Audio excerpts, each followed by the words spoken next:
आज हम रीतिकाल के प्रमुख कवि और रीतिकाल के आधार स्तंभ माने जाने वाले कवि बिहारी के बारे में चर्चा करेंगे कि बिहारी प्रमुख कवि जो हमारे सामने जाने जाते हैं, पहचाने जाते हैं। उनकी जो पहचान है वह इस कारण भी है कि बिहारी जो है वह अपनी बहुज्ञता के कारण भी विशिष्टता रखते हैं, अपना अलग महत्व रखते हैं। तो हम ये देखेंगे कि बहुज्ञता क्या है। बहुज्ञता से अभिप्राय यहाँ पे हम ये देखेंगे कि बहुत सारे विषयों की जानकारी प्राप्त होना, बहुत सारे जो समाज के, राजनीति के, ज्योतिष के जो प्रमुख बिंदु हैं उनके बारे में समझ रखना, अपनी एक दृष्टि रखना, अपनी एक विचारधारा रखना, उन सब के बारे में जानकारी रखने के कारण इन्हें बहुज्ञता में महारत हासिल मानते हैं। कि ये नहीं है कि भाई केवल बिहारी जो है रीतिकाल के प्रमुख कवि हैं तो इन्होंने केवल श्रृंगार की कविताएं की है या वियोग की कविताएं की है। अर्थात संयोग और वियोग से अलग हटकर भी इन्होंने बहुत सारे विषयों को अपने काव्य का आधार स्तंभ बनाया है या प्रमुख रूप से उसको स्थान दिया है और वह बहुत लोकप्रिय हुए हैं। चाहे वह ज्योतिष का हो, सामाजिकता का हो, धार्मिकता के क्षेत्र में हो, इन्होंने उन पहलुओं को उठाया है जिसके बारे में वो खुद अपनी एक दृष्टि रखते हैं, अपना एक विचार रखते हैं। तो इसलिए हम कह सकते हैं कि बिहारी जो है उन्होंने श्रृंगार, नीति और भक्ति की त्रिवेणी प्रवाहित की है। श्रृंगार तो उनके काव्य में स्वतः ही प्रभावित हुआ है। नीति की जो बातें हैं वह उनकी अपनी मौलिक देन है कि वह क्या सोचते हैं, क्या अपनी दृष्टि रखते हैं, उसको उन्होंने अपनी शैली में अभिव्यक्त किया है। साथ ही साथ भक्ति की, श्रृंगार, नीति और भक्ति की त्रिवेणी प्रवाहित की है। तो इस कारण से हम कह सकते हैं कि बिहारी की रीतिकाल के प्रमुख कवियों में गणना की जाती है। बिहारी सतसई जैसे मुक्तक काव्य ग्रंथ लिखकर कविवर बिहारी ने जो लोकप्रियता प्राप्त की है उतनी ख्याति रीतिकाल के किसी अन्य कवि को प्राप्त नहीं हुई है।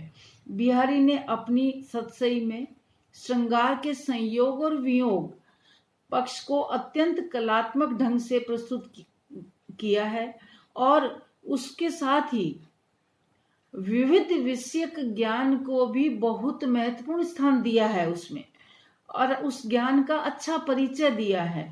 तो जो कि बिहारी की बहुज्ञता को या अन्य क्षेत्रों में उसके ज्ञान को प्रकट करता है। रीतिकाल के प्रदर्शन, आडंबर और दिखावे की ही प्रमुखता थी, परंतु उसके साथ ही साथ हम ये कहेंगे कि उन्होंने नीति को, श्रृंगार को, भक्ति को भी महत्वपूर्ण स्थान दिया है। तो हम यह मानते हैं कि रीतिकाल में हालांकि दिखावे का, आडंबर का, प्रदर्शन की इसकी प्रमुखता रही है, परंतु फिर भी इन्होंने अन्य क्षेत्र को भी अपना प्रमुख विषय बनाया है। प्रत्येक राज दरबार वैभव विलास के प्रदर्शन का केंद्र बना हुआ था।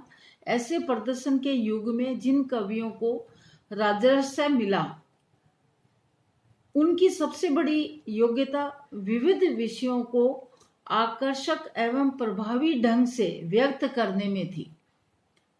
एक ही विषय नहीं था श्रृंगार, विविध विषय थे और उनको भी प्रभावशाली ढंग से, कलात्मक ढंग से प्रस्तुत करना इनकी प्रमुख विशेषता रही है।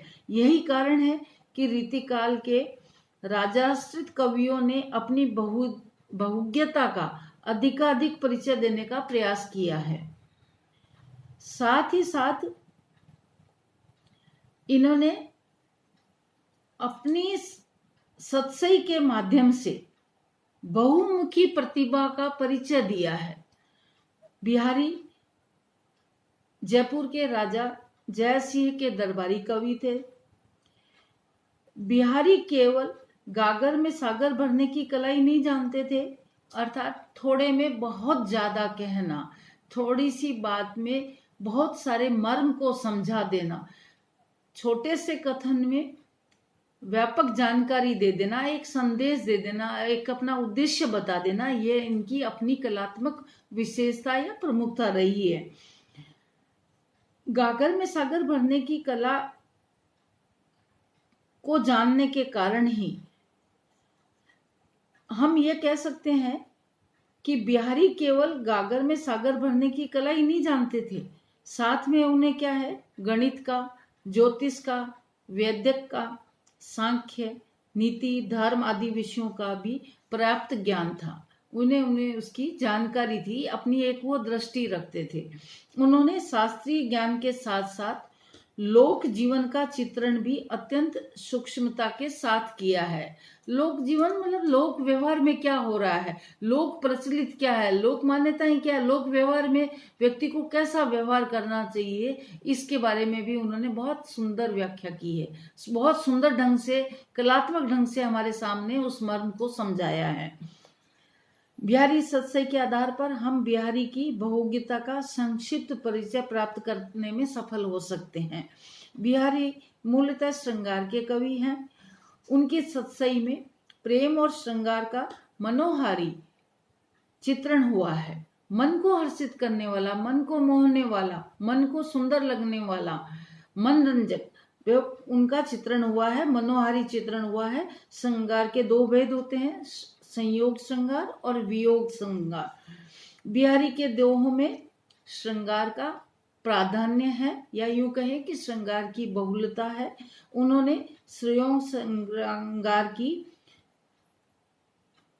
विविध क्रीड़ाएं, मतलब संयोग की जो विभिन्न परिस्थितियां हैं, मन स्थितियां हैं, या संयोग के जो उद्वेग हैं, जो लहरें हैं, विविध क्रीड़ाएं हैं श्रृंगार की, विविध जो चेष्टाएं हैं, विविध व्यापार हैं, उनकी मनोवृत्तियां, हाव भाव आदि का बहुत ही सुंदर, सजीव, आकर्षक चित्रण किया है। इसके साथ ही साथ उनके संयोग वर्णन में